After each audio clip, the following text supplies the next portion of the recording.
Halo semua, baik. Hari ini kembali lagi membahas tentang larutan elektrolit dan non-elektrolit yang biasanya dipelajari di kelas 10 SMA. Nah, pokok bahasan yang akan disampaikan pada video kali ini ada 4 pokok bahasan. Yang pertama itu tentang definisi larutan elektrolit dan non-elektrolit.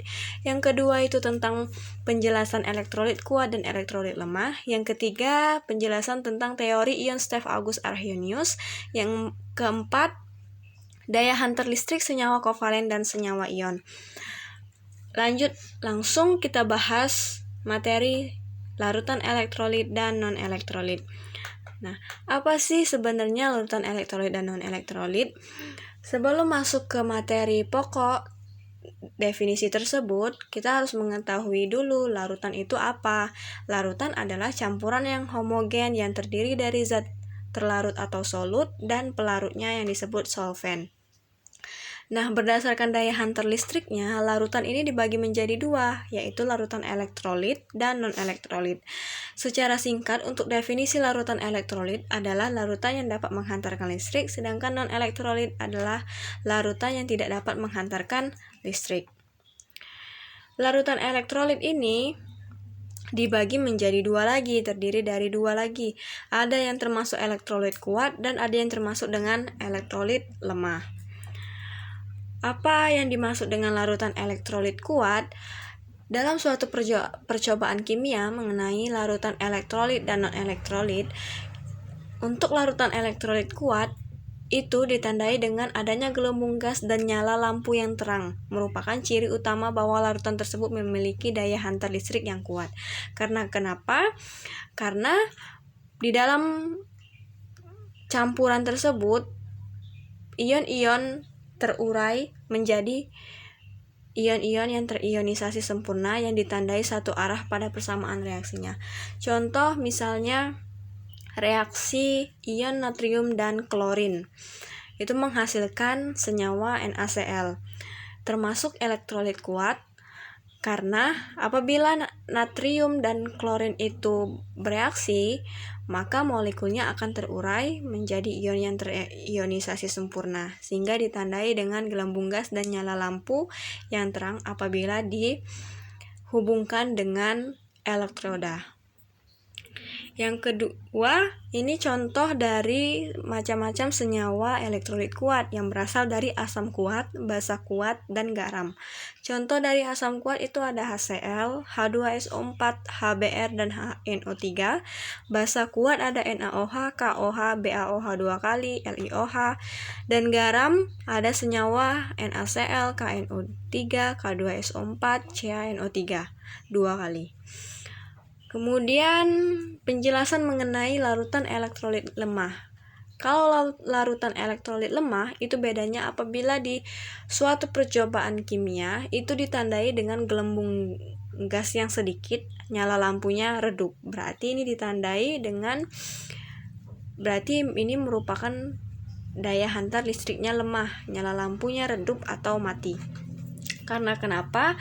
Karena molekul yang terurai menjadi ion itu tidak terionisasi secara sempurna. Contohnya misalnya asam asetat CH3COOH apabila dihubungkan di dalam suatu gelas kimia dan dihubungkan dengan elektroda yang berisi dengan elektroda positif dan negatif, itu merupakan larutan elektrolit lemah. Kemudian ini contoh dari senyawa asam lemah dan basa lemah yang merupakan larutan elektrolit lemah. Contohnya ada asam lemah dari CH3COOH, HCN, HCOOH, HNO3, H2CO3. Basa lemah ada NH4OH, ALOH 3 kali, FeOH 3 kali, FeOH 2 kali, NiOH 2 kali. Nah, coba perhatikan tabel berikut. Ini merupakan jenis larutan berdasarkan daya hantar listriknya. Yang pertama itu ada elektrolit kuat dengan sifat dan pengamatannya bisa kalian baca. Dan untuk video percobaan eksperimen mengenai larutan elektrolit dan non-elektrolit, silakan bisa kalian cek di YouTube karena banyak sekali video eksperimen mengenai materi ini. Kemudian elektrolit lemah, sifat dan pengamatannya bisa kalian baca. Nah, dan non-elektrolit, kalau larutan non-elektrolit berarti bisa dinyatakan bahwa molekul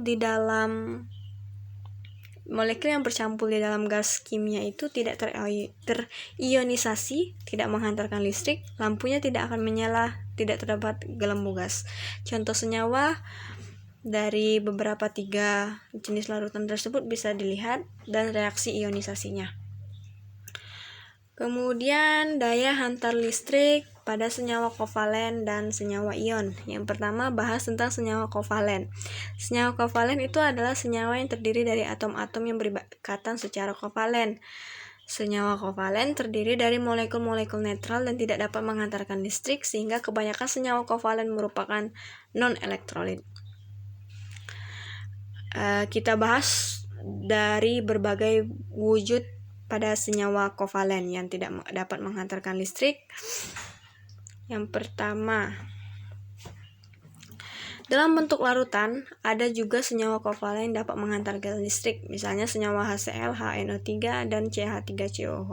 Beberapa senyawa kovalen polar jika dilarutkan di dalam air dapat mengalami ionisasi sehingga larutannya dapat menghantarkan listrik. Hal itu terjadi karena antar molekul polar terdapat gaya tarik-menarik yang dapat memutuskan ikatan tertentu dalam molekul tersebut. Nah, ini daya hantar senyawa ion dan senyawa kovalen. Elektrolit dapat berubah. Pertama, senyawa ion antara atom logam dan atom non-logam. Yang kedua, senyawa kovalen antar atom non-logam dengan non-logam. Kemudian lanjut pada senyawa ion. Senyawa ion adalah senyawa yang terbentuk dari ion-ion melalui ikatan ionik. Ion-ion tersebut terdiri dari ion positif yang disebut kation atau ion negatif yang disebut anion. Senyawa ion berbentuk larutan termasuk senyawa elektrolit karena ketika dilarutkan di dalam air akan terurai menjadi ion-ion. Akan tetapi apabila senyawa ion berbentuk padatan, senyawa tersebut tidak terurai menjadi ion-ion sehingga tidak ada ion yang bergerak dan tidak dapat menghantarkan listrik. Ini contohnya senyawa ion adalah senyawa NaCl contohnya. Nah, ini kesimpulannya pembeda daya hantar listrik senyawa ion dan senyawa kovalen. Yang pertama, apabila ia senyawa ion, maka senyawa ion berbentuk atau berwujud lelehan itu akan dapat menghantarkan listrik, dan senyawa ion berwujud larutan itu juga dapat menghantarkan listrik. Sedangkan senyawa kovalen hanya senyawa yang berwujud larutan yang dapat menghantarkan listrik, sedangkan padatan atau lelehan senyawa kovalen itu tidak dapat menghantarkan listrik. Baik, sekian penjelasan materi tentang larutan elektrolit dan non-elektrolit kelas 10 SMA. Semoga bisa bermanfaat. Terima kasih. Wassalamualaikum warahmatullahi wabarakatuh.